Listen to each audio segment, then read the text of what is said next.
আসসালামু আলাইকুম প্রিয় দর্শক, আমরা সকলেই কম বেশি একটি কথাই জেনে এসেছি যে প্রতিদিন একটি আপেল খাও আর ডাক্তারের কাছ থেকে দূরে থাকো। প্রিয় দর্শক, প্রতিদিন একটি আপেল খেলে রোগ প্রতিরোধ ক্ষমতা বৃদ্ধি হয়।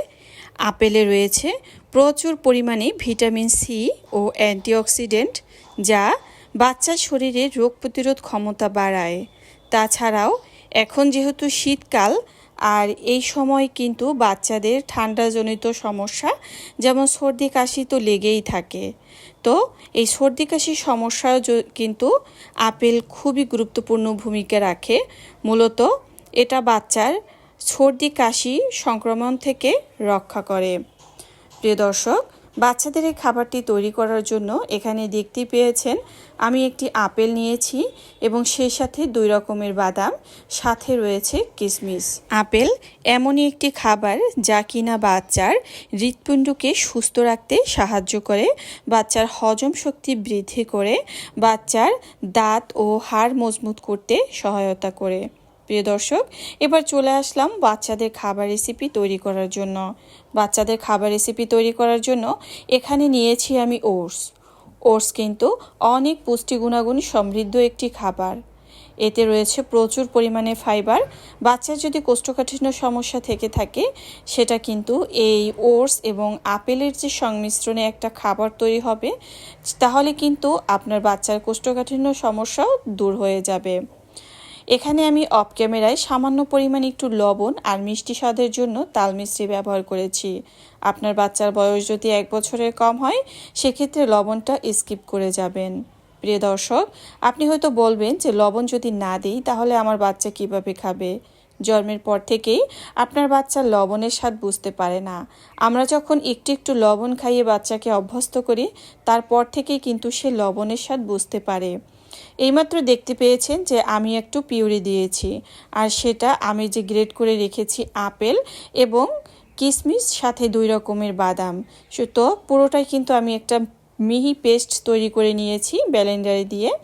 তো যখন আমার ওটসটা প্রায় সিদ্ধ হয়ে গিয়েছে, সেই সময় কিন্তু দিয়ে দিয়েছি। এরপরে এখানে আমি বাচ্চার খাবারে দিয়ে দিয়েছি গরুর দুধ। অবশ্যই চেষ্টা করবেন বাচ্চার খাদ্য তালিকায় দুগ্ধজাত যে খাবারগুলো রয়েছে সেগুলো রাখতে। তো বিশেষ করে মূলত আমরা গরুর দুধটাই ব্যবহার করি। আর এখানে যদি আপনার বাচ্চা গরুর দুধ না খায়, সেক্ষেত্রে রান্নার শেষে ফর্মুলা দুধ মিশিয়েও খাওয়াতে পারেন। এখানে আমি আরও একটি উপকরণ ব্যবহার করেছি, আর সেটা হচ্ছে ডিম। প্রিয় দর্শক, ডিম কিন্তু বাচ্চার খাদ্য তালিকায় অবশ্যই রাখতে হবে। প্রতিদিন অন্তত একটি হলেও ডিম বাচ্চাকে দিতে হবে। বাচ্চার সকালে শুরুটা যদি ডিম দিয়ে হয়, তাহলে তো কোনো কথাই নেই।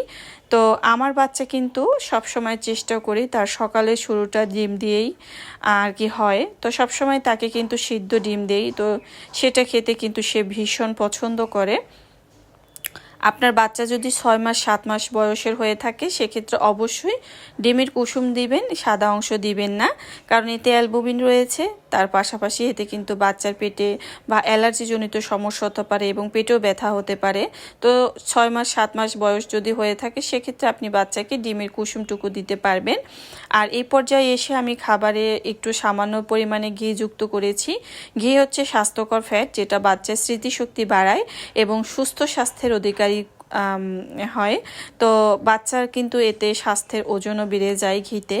আর যেহেতু এখানে বাদাম দিয়েছি, বাদাম যেহেতু প্রোটিন পাউডার, তো মূলত এতে কিন্তু বাচ্চার স্মৃতিশক্তি বৃদ্ধি হয়, বাচ্চার মেধা বিকাশ হয়। আর আপনি যদি বাচ্চার খাবারে আপেল, দুধ, ডিম এগুলো রাখেন, তাহলে কিন্তু আপনার বাচ্চা লম্বা হতেও সাহায্য করবে। আজকাল অনেক বাচ্চাই আছে যে হয়তো স্বাস্থ্য ভালো বা কোনো সমস্যা নেই, কিন্তু বাচ্চা লম্বা হচ্ছে না। এই খাবারগুলো আপনি বাচ্চাকে নিয়ম করে খাওয়াবেন, তাহলেই কিন্তু আপনার বাচ্চা পরিবর্তন দেখতে পাবেন। অবশ্যই বাচ্চাকে প্রোটিন জাতীয় বেশি করে খাওয়াবেন, যেমন মাছ, মাংস, ডিম, দুধ এগুলো তো অবশ্যই দিতে হবে। তার পাশাপাশি ফলের ভিতরে রয়েছে আপেল দিতে পারেন, রয়েছে কলা, খেজুর, বিভিন্ন রকমের ফল রয়েছে, সেগুলোও কিন্তু আপনি আপনার বাচ্চাকে খাওয়াতে পারেন। তো এই খাবারগুলো খাওয়ালে কিন্তু আপনার বাচ্চার যে বৃদ্ধিও বেশ ভালো হবে।